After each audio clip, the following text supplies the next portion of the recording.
दोस्तों, मनुष्य का मन भी ना बड़ा चालाक होता है। वह उसे उसके ही जाल में फंसा देता है।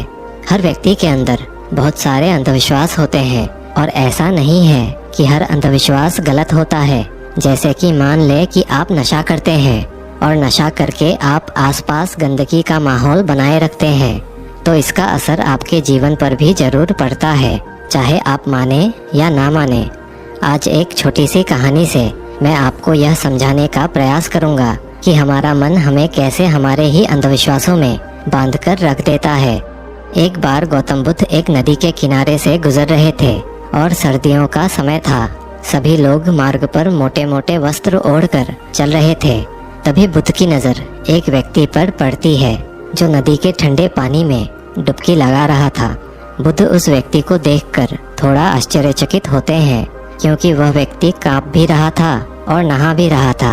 बुद्ध उस व्यक्ति से इतनी ठंड में नदी में डुबकी लगाने का कारण पूछते हैं।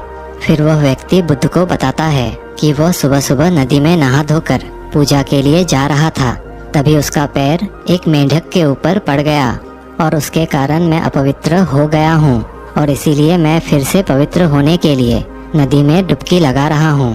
बुद्ध उस व्यक्ति की बात सुनकर मुस्कुराते हैं और उससे पूछते हैं, क्या तुम मुझे बता सकते हो कि वो मेंढक कहाँ रहता है? वो व्यक्ति कहता है, पानी में। फिर बुद्ध कहते हैं, जब तुम इसी पानी में डुबकी लगाने से पवित्र हो सकते हो, तो वह मेंढक तो हमेशा से ही इसी पानी में ही रहता है, तो वह मेंढक तो पहले से ही पवित्र होगा। उसके छूने से तुम अपवित्र कैसे हो सकते हो? उस व्यक्ति को बुद्ध की यह बात जचती है और वह पानी से बाहर आ जाता है। वह कांपता हुआ व्यक्ति अपना वस्त्र उठाकर पहन लेता है।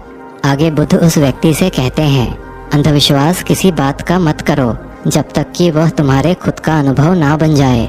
मनुष्य अपने मन के कारण ही दुख पाता है और जो चीज़ अपवित्र है उन्हें तो वह अपवित्र नहीं मानता, लेकिन जो चीज़ पवित्र है उन्हें तो वह अपवित्र मानता है।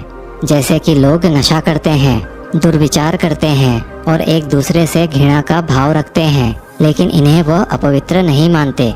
वे मानते हैं कि कोई जीव जो उनके जीवन में कोई प्रभाव भी नहीं डालता है वह अपवित्र है। मनुष्य हमेशा अंधविश्वासों में जीता है, जिसके कारण वो पूरे जीवन अच्छे से जीवन जी ही नहीं पाता।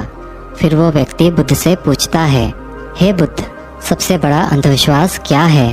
फिर बुद्ध कहते हैं कि मनुष्य का सबसे बड़ा अंधविश्वास यह है कि उसे लगता है कि वह अपने मन के द्वारा ही अपने मन से मुक्त हो जाएगा, यानी अपने मन के द्वारा ही अपने जीवन के सभी दुखों से मुक्त हो जाएगा।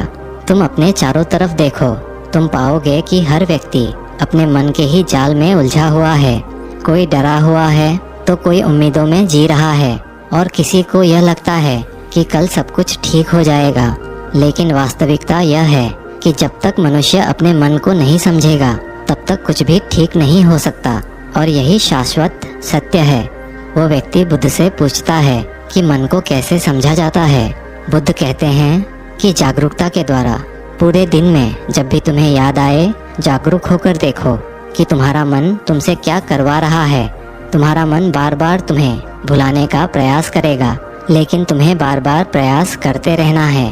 तुम्हें दिन में ये बार बार देखना है कि क्या तुम उसी रास्ते पर जा रहे हो जो तुम्हें अपने मंजिल तक पहुंचाएगा, जहां तुम जाना चाहते हो। अपने मन को बार बार समझाना ही सफलता का सूत्र है, और इसी तरह तुम अपने मन को समझाकर अपने मन से मुक्त हो सकते हो। दोस्तों, आशा करते हैं आपके लिए ये कहानी प्रेरणादायक रही होगी। कहानी अगर अच्छी लगी हो तो वीडियो को एक लाइक और चैनल को सब्सक्राइब कर ही लीजिएगा। मिलते हैं अगले वीडियो में, तब तक के लिए धन्यवाद।